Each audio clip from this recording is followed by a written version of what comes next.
जय श्री कृष्णा, कैसे हैं आप? तो आपका स्वागत करने के साथ-साथ में मैं आपसे ये बात बाँट लूँ कि जब हम कोई कार्य करते हैं और हमारा पूरा ध्यान उसमें होता है, तो हमको बड़ा आनंद आता है। अब आप कुछ काम करना शुरू करो और कोई फ़ोन आ जाए, आपने उधर ध्यान दे दिया, तो ध्यान टूट जाता है। तो हमारा ध्यान नहीं टूटे, ऐसी प्रार्थना भगवान के चरणों में पहुँचाते हुए गीता माता का ध्यान प्रारंभ कर लेते हैं।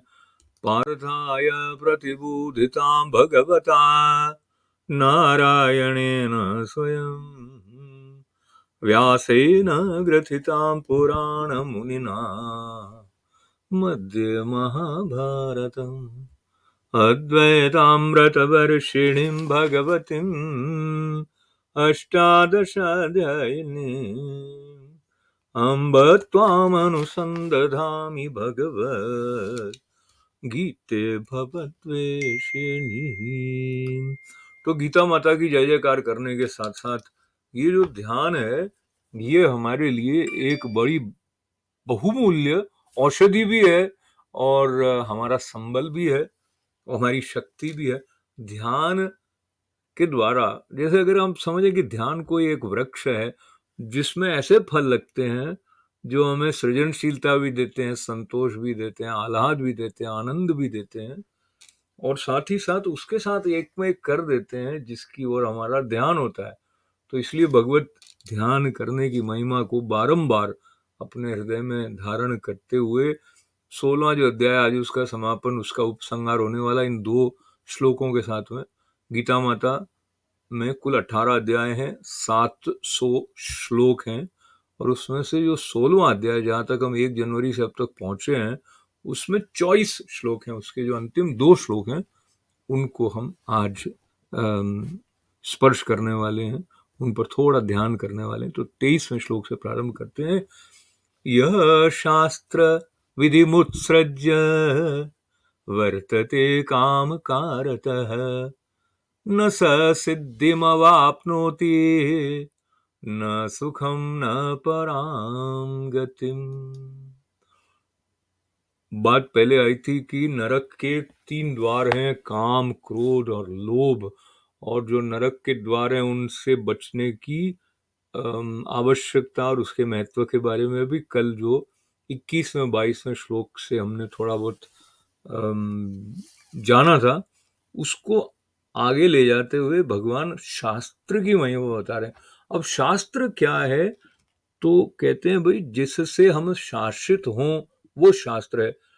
तो शास्त्र में वेदों के जो मर्म है उसको लेकर उपनिषद हुए, भगवत गीता, ये सब शास्त्र की श्रेणी में आते हैं। और जो ब्रह्मनिष्ठ गुरु होते हैं उनकी वाणी भी, क्योंकि वो वेद के मर्म के साथ अनुनादित होती है, तो वो शिष्य के लिए शास्त्र के जैसी हो जाती है। अब 23वां जो श्लोक है, इसका अर्थ यह है कि जो पुरुष शास्त्र विधि को त्याग कर अपनी इच्छा से मनमाना आचरण करता है, वो न सिद्धि को प्राप्त होता है, न परम गति को, और न सुख को ही। अब शास्त्र को हम यूं समझ लीजिए कि एक मैनुअल है कि कैसे जीना है हमको।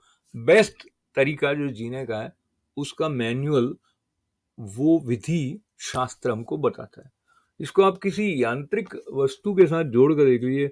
आप घर में कोई मिक्सी लेके आए या आपने कोई कंप्यूटर का प्रयोग करना है, तो उसमें एक तरीका है, एक ढंग है, जिससे अगर आप प्रयोग नहीं करेंगे तो कुछ तो लचीलापन वो रखते हैं कि भाई इनको नहीं भी पता हो तो ये आगे बढ़ जाए, लेकिन फिर भी एक जगह पे आके आप रुक जाएंगे।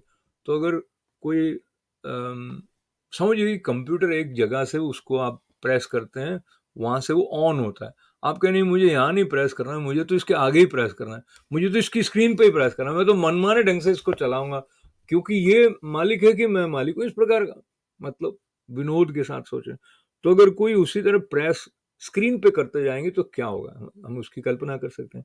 इसी तरह से क्या होता है कि जो पूरी सृष्टि का निर्माता है, जिसने कि हमारे अंदर भी अपनी उपस्थिति को रखा हुआ है, अगर वो शास्त्र के माध्यम से ये संकेत करता है कि ऐसे ऐसे आचरण करोगे तो जीवन को यज्ञ चक्र बनाया जा सकता है, हम उसकी अनदेखी करें, हम उसमें श्रद्धा से सुने ही नहीं, तो फिर परिणाम जो होंगे वो हमें हमारा जो सर्वोच्च संभावित पद प्राप्त हो सकता है वहां तक ले जाने से रोक देंगे।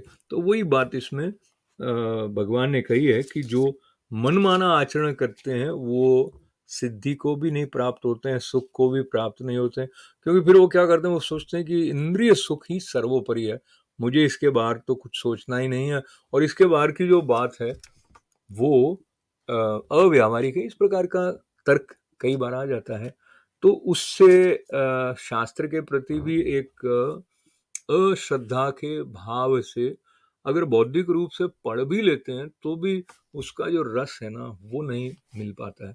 देखिए, आप अपने व्यवहार जगत में देखते हैं, जो आपके सगे संबंधी हैं वो भी अगर आपको मन से चाह रहे होते हैं तो उनके व्यवहार में एक अलग रसमयता होती है।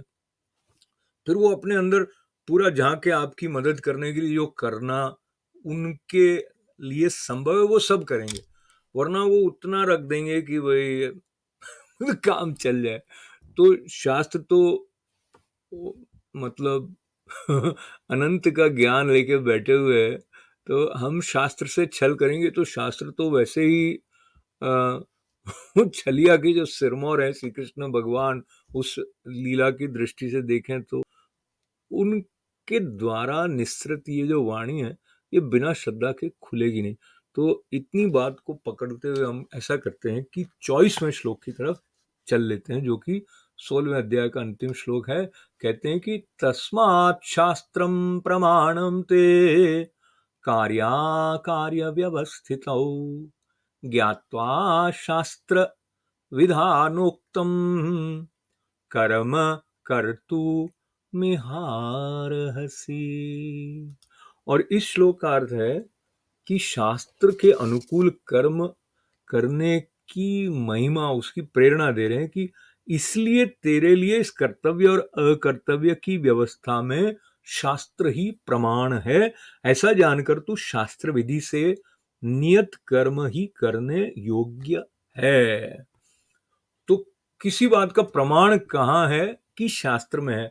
तो शास्त्र को जैसे कि अगर मैनुअल है उसको पढ़ने वाला नहीं होगा, बताएगा नहीं कि ये, कई बार ऐसा होता है कि कुछ बच्चे होते हैं वो आजकल के इलेक्ट्रॉनिक जो उपकरण हैं उनके बारे में उनको फटाफट पता चल जाएगा और वो मैनुअल देख लेगा और वो गूगल में जाके ढूंढेगा, तो उसको समझ में आ जाता है कि यहाँ पे ऐसे ऐसे करना है। इस प्रकार से अगर हम ब्रह्म की बात करते हैं तो जो सत्य निष्ठा के साथ में आत्मा के साथ अपने संबंध का आविष्कार करने वाले महर्षि, योगी, महात्मा, संत, गुरु रहे हैं, वो शास्त्र की वाणी को हमारे लिए खोल देते हैं। तो उनके पास बैठकर सुनते हैं तो ऐसा लगता है हाँ ये भी बात भगवत गीता में है, अच्छा मेरे मन को नियंत्रण करने के लिए ये तरीका है और ये भगवान ने इस अध्याय में इस तरह से कहा है। हम अपने आप पढ़ने की कोशिश करते हैं तो कई बार वो समझ में आता नहीं है। तो मुख्य बात है जागने की, और जगाएगा वो जो कि जागा हुआ हो, और जागे हुए सत्य में वो हैं जो कि ब्रह्मनिष्ठ हैं, जिन्होंने आत्मा की अनुभूति की है। तो तभी वो जो योग कर्मसु कौशलम की बात है कि कर्म में योग लाना ही कुशलता है। देखिए, हम इसको ऐसा समझ लेते हैं कई बार कि कर्म में कुशलता लाना, तो कर्म में योग लाना महत्वपूर्ण है। कुशलता किसी और तरह से जो योगी नहीं है उसमें भी आ सकती है। इस बात को भी समझने की आवश्यकता गुरुजन बताते हैं। कहते हैं मन को अविचल रखना है, मान अपमान सफलता असफलता में समभाव रखना है, वो योग है। और कैसी भी परिस्थिति आ जाए, देखिए ये बहुत मुश्किल है, लेकिन योगी का एक लक्षण ये है कि वो, उसके मन में हलचल नहीं होती है। उसके मन में हलचल होती नहीं है। क्यों नहीं होती है? क्योंकि वो योग में आरूढ़ है, क्योंकि वो सम स्थिति को प्राप्त कर चुका है, क्योंकि उसने अपने जीवन को यज्ञ बना लिया है। और मन को इस अवस्था में रखना सरल है नहीं। अब एक संदर्भ को स्पर्श करते हुए स्वामी श्री ईश्वरानंद जी महाराज के स्मरण से, संदर्भ रामचरितमानस में से, तो कुंभकर्ण जो है ना, जब पूरी लंका जल गई, बहुत सारे योद्धा मर गए, तब रावण ने जाके कुंभकर्ण को जगाया कि यार जाग जाग। तो वो तो 6 महीने सोते थे ऐसा हमने सुना है, तो उनके तो जागने का टाइम नहीं था, मौसम नहीं हुआ जागने का मौसम नहीं हुआ था। फिर वो उठ गए, उठा दिया रावण ने, तो फिर बोला कि क्या हुआ? पूरी बात सुन ली, तो कहा कि भाई अब तो आपको युद्ध करना होगा। तो वाल्मीकि रामायण में बताते हैं कि इसके बारे में बहुत रोचक और प्रेरक प्रसंग दिया हुआ है। तो अंत में कुंभकर्ण ने जो उपदेश दिया उसका सार ये है, कुंभकर्ण ने कहा कि मैं तो जाग गया हूं, अब मैं अब जाग गया हूं। कौन कह रहे हैं? कुंभकर्ण। पूछते क्या है लेकिन, आप जाग गए हो क्या? रावण को पूछ रहे हैं। कहते हैं आप विद्वान होकर ऐसा काम क्यों करते हो, बिना सोचे काम करते हो। अब इसमें भी रावण ने जो काम किया उसमें शास्त्र के अनुकूल काम नहीं किया था। तो शास्त्र के प्रति श्रद्धा रखते हुए अपने लिए दिशा निर्देश प्राप्त करके विवेक युक्त होकर हम वहां जाए जो हमारे लिए परम कल्याणकारी है। तो गिरिराज धरण की जय यहाँ पे कर पाएंगे हम। और ये कहते हुए, ये प्रार्थना करते हुए कि सबका मंगल हो, सबका कल्याण हो। ओम पूर्णमद पूर्णमिदं पूर्णात् पूर्णमुदच्यते पूर्णस्य पूर्णमादाय पूर्णमेवावशिष्यते। ओम शांति शांति शांति। जय श्री कृष्ण।